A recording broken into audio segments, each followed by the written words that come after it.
Well, joining me now is Oklahoma Congressman Kevin Hern, who also happens to be a pilot. Congressman, thank you for joining us tonight. I want to go back to yesterday. I mean, you've flown into that airport many times. I've done the same thing. What concerns you about air traffic there at Reagan National? Well, first of all, it's a very congested area. My heart and prayer goes out for the families that had this tragic accident happen. When you go into a high-stress area like that as a pilot, and the passengers themselves don't know how important these controllers are. And when you're running short-staffed in an area with such high density of air traffic, it's treacherous, and we saw that play out last night. When you have a lot of converging traffic on a runway, you see what happened. My guess is what we're going to see happen. I've gone back and replayed it. There'll be a lot of pilots, and there are a lot of pilots who have flown in there in high-density areas. I was just in Miami this past week, very high-stress areas. When you see this happening, you'll find that, just a little deviation. One of the things I noticed is the controller, who was very busy on approach, bringing airplanes in from the south, including Flight 5342, that was on a visual approach, very clear night. That's what makes this really perplexing to a lot of people watching this. Very clear night, flying a visual approach, and the controller said something very simple. He said, "Can you take runway 33?" And he said, yes. The pilot said, yes. And he said, that's key, after the Wilson Bridge, proceed to runway 33. And the pilot responded, proceed to runway 33. He left off after Wilson Bridge.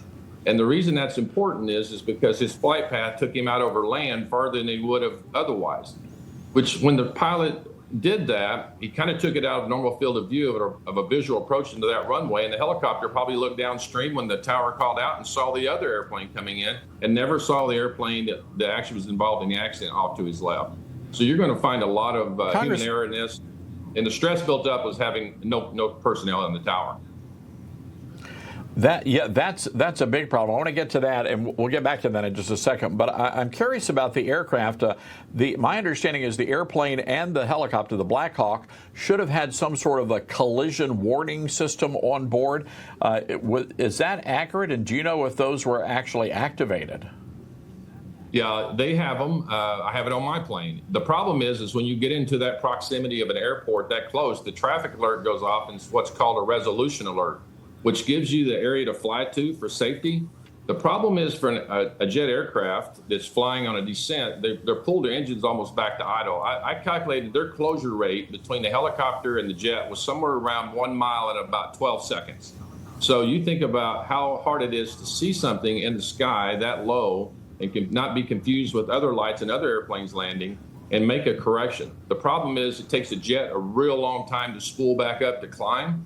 And you can't go down because you're only 300 feet off the ground. So my guess is by the time they got the alert, it was too late.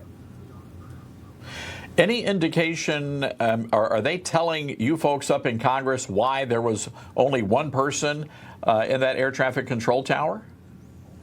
They're not. I'm sure that the Oversight Committee, Jamie Comer and others will be looking into this to see why in such a narrow space. And you also think about the proximity to the U.S. Capitol and the White House and other strategic areas and agencies that are in that area. Makes you wonder, if anything, we should be overstaffed in that tower, not understaffed. And again, the high volume of traffic came in. You could see the lights backed up, as you could always do if you're over in that part of the world of Alexandria. And they're with a visual approach like that in clear skies, they're on like what's called a 3-mile trail. And so that means every 3 miles, there's an airplane lined up and landing. And if you've been in there, you know how heavily they brake and get off the runway because there's such short distances to land. So again, a high stress environment. And you saw, if you've watched any of the live ATC, you saw what happened after the crash. They're trying to get airplanes that are on final to get them to divert. Very, very intense conversations with other airplanes. My heart, again, goes out to the people on the plane, the pilots, the Army pilots. It's a tragedy. I think you're going to find it's a lot of human error, not mechanical at all. And Congressman, real quick here, President Trump bringing up the diversity issue. Is that a concern within the FAA that we've got people that may not be qualified in some towers around the country? Absolutely. It's a concern of pilots. When you talk to some of these air traffic controllers, especially in some of these larger cities where this is more prevalent.